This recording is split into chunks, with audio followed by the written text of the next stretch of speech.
G'day YouTube, wobbles on a lot here. Those of you who watched the previous video will no doubt recall that I stated my intention to having a go at fixing this hail damaged air boom with marvellous miracle flex seal tape, on the understanding that because of the scale of the damage involved I might have to resort to filling the air boom with foam, which I duly embarked upon. And one can out of the first 10, either I didn't shake it enough, but I did spend quite a long time shaking all 10 of the cans before I started using them. But this one can, well, it was put in there on Sunday and today's Tuesday, and yeah, this here is still finding its way out.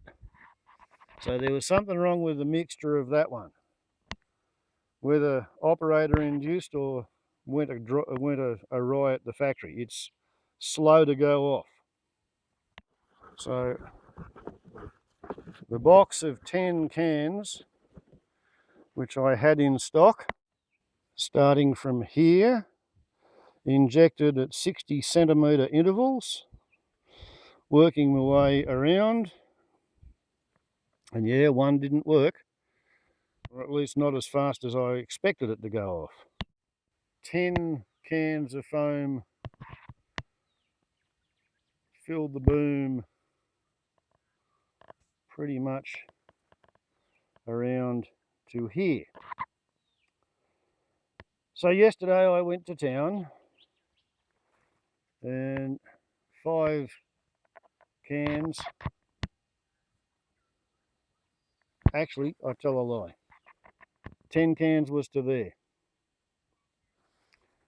which put a bit of a blunt end on the sausage inside the skin. This was the one can of 750ml size which I could find in town. Therefore the gap between those two is 60 centimetres. And then we have 5 little cans of only half a litre each, and they're 40 centimetres between injection points.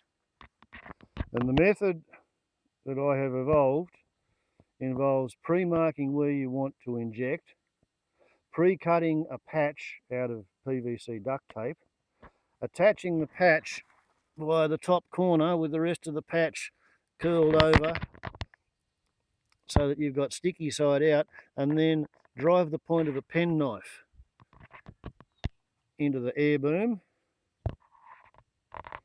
inject through the knife hole, and then as soon as you've actually exhausted the can, cover it over with a patch to stop the foam from leaking out,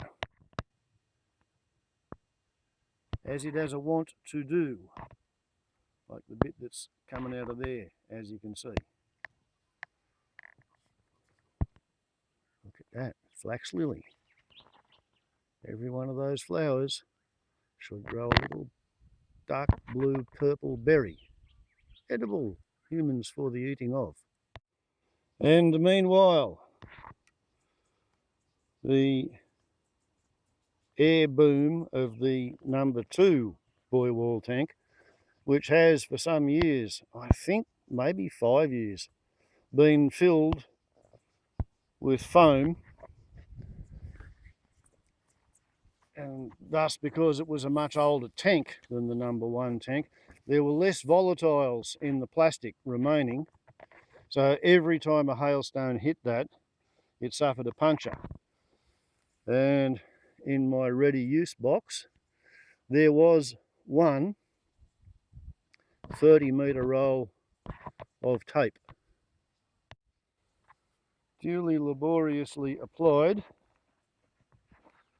And then yesterday when I went to town to get the extra half dozen cans, which didn't finish the job of filling the first boom with foam, I collected this black stuff, 20-metre rolls at $10 a roll, And here's more blue stuff at, I think it was $8 per roll for 30 metres. Funny how the 20-metre black tape covers more of the boom than the 30-metre blue tape. So I guess they must be marvellous Chinese imperial meters or something.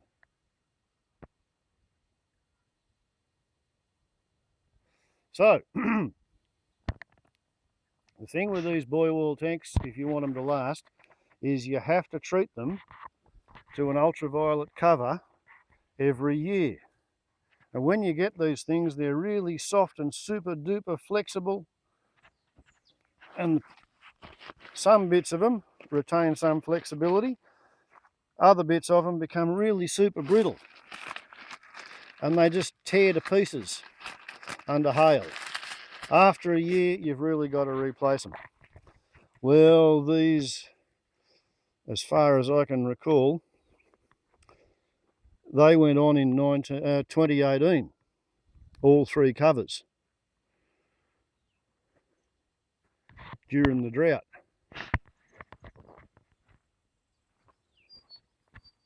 This one might have been 2019, so maybe it was the start of 2019. So I tried to get 2 years out of the covers. And anyway, COVID came along and I couldn't count on a supply pipeline that goes via Dubbo and then Sydney and then China. So I just left it for a bit, and then I decided I'd leave these on the pools until they got hammered by the next hailstorm, which was 3 days ago. And I figured by that stage this pool would need re-taping or resurfacing, and sticky tape's the best way I can think of to do it. Black or blue will keep the ultraviolet off it, but the big thing at the moment is to structurally attach this piece of undegraded vinyl onto the undegraded vinyl on the other side of this ultraviolet saturated stuff on the top, so that the foam boom doesn't just pop off the top of the bag. The bottom of the vinyl is attached firmly to the bag. Top of the vinyl is ready to let go. The foam is currently trapped between those two phases of the aging vinyl. So yeah, duct tape. After which the cords will be salvaged from out of the old ultraviolet covers, so they can be used to replace this sun frayed ultraviolet killed cord, which is beyond its use by date, where it has been in work since, like I said, I think the start of 2019 on this. Pretty sure I put that up at the start of 2019. Might have been later on in the year. I don't remember.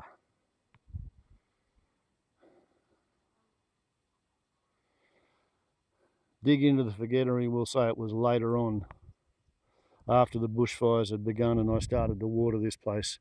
I put up the third tank.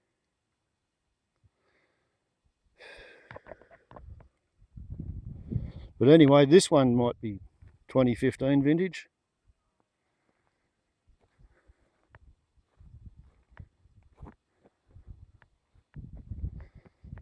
And I think that would be sometime soon after that. These things, they cost anywhere from about $150 to $250, depending on which shop you buy them in and how they're going through their discount cycle. They come with a 240 volt, 30 or 50 watt electric filter unit that uses cartridges, and it has plumbing connections. So you can use them as swimming pools. For a long time I wasted a lot of time trying to keep the water clean with the electricity. Then I realised that if you just keep the ultraviolet cover on, all the algae dies and falls to the bottom, and you get a layer of clean water on top that you can access and use without bothering about it too much. It's why I didn't go to town using replacing these covers until I absolutely had to, because I know I can clean the water out. The foam, well, I had 220 bucks worth in the box, and then I pulled 2 cans out of the box. So I've probably put $300 worth of foam into this in the last 2 days, and I'm now about to go to town and buy another $40 worth of foam to finish the job. The thing is, you can, if you've got enough foam ready to hand, you can foam fill one of these air rings in 1 day. It's a tedious pain in the ass.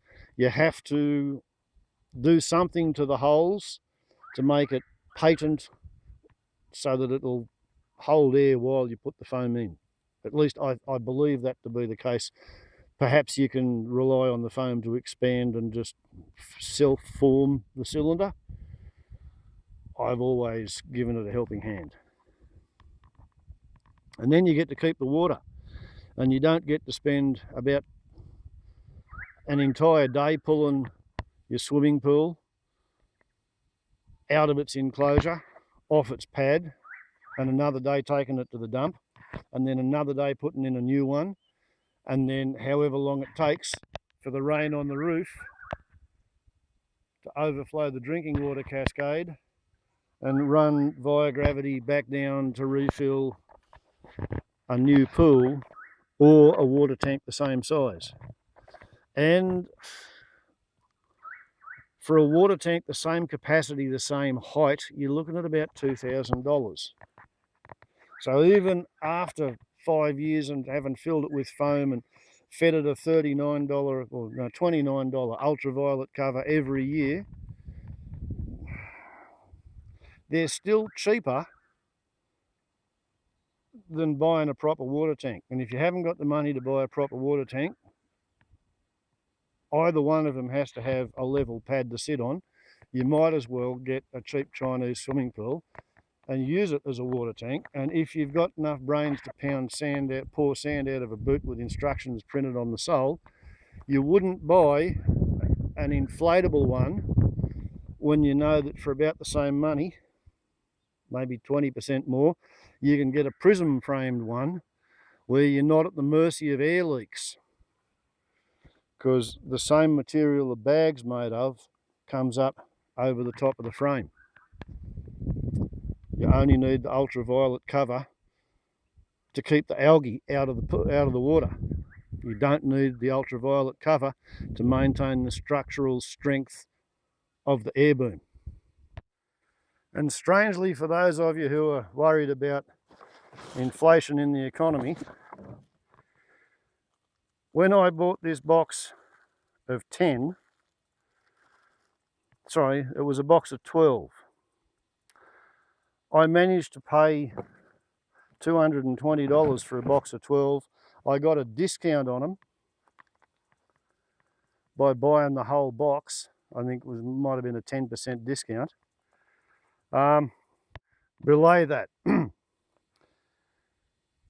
Scratching the forgettery a bit harder in the retrospect while walking over to grab the calculator. I'm pretty sure these were $25 at per each on the shelf of the shop, and by buying them as a box I got them for about 20 bucks each.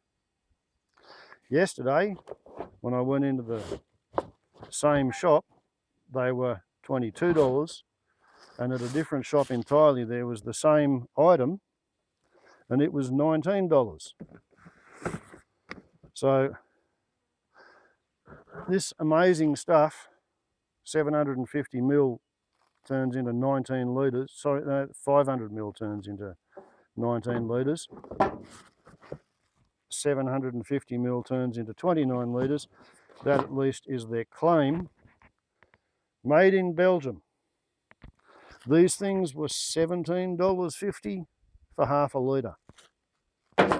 And as you can see, they come with their own gloves. So at the end of 2 years of pandemic here in Australia, the Belgian made gap-filling foam is about 10% cheaper on the shelves of the shops than I was able to buy it 2 years ago by buying in bulk. So the price of gap-filling foam from Belgium has come down. Perceptibly, tangibly, you can put your little hand on it and you can say, what's all this worry about inflation when gap-filling foam is cheaper every day? Warbles on a lot to YouTube. Ciao. Bonus extra features.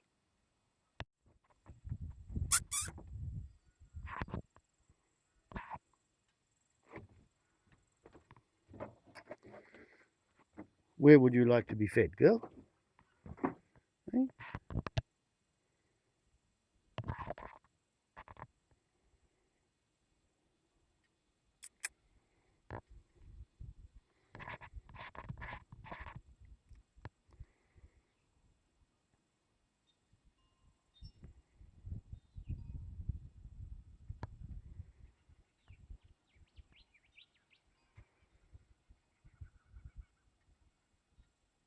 One of Fruitcake's daughters or granddaughters.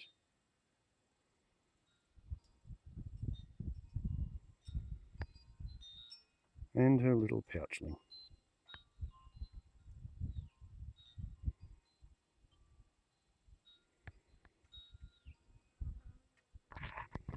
Not quite, but almost ready to become a footling. Not while I can fit in here, it says.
Hello? You're wondering where yours is?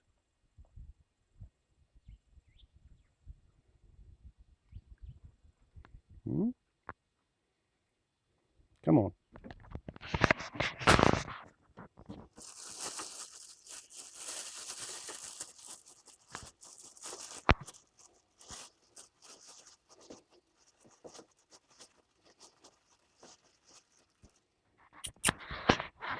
Here, come on.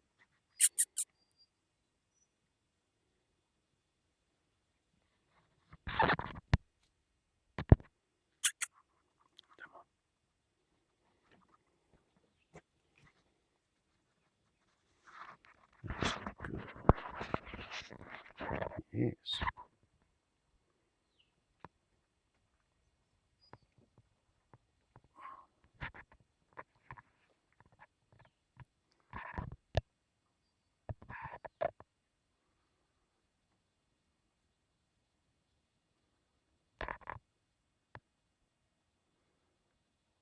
So how's your day been, girlie?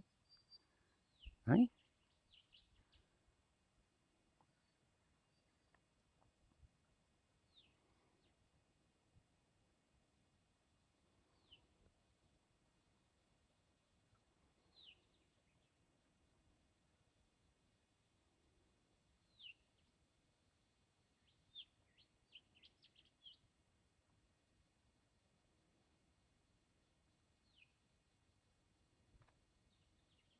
What's the matter?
So there you go. Life's pretty good when you're a swamp wallaby. Living on top of a hill, and eventually the montane swamp returns.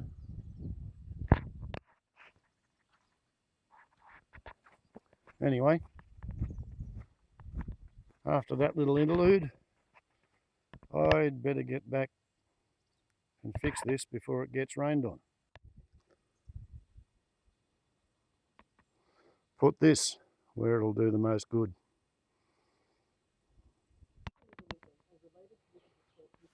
Right, done. Now, time to go to town to buy about another litre and a half of foam in a can. Try again. Warble's not a lot to YouTube. Ciao.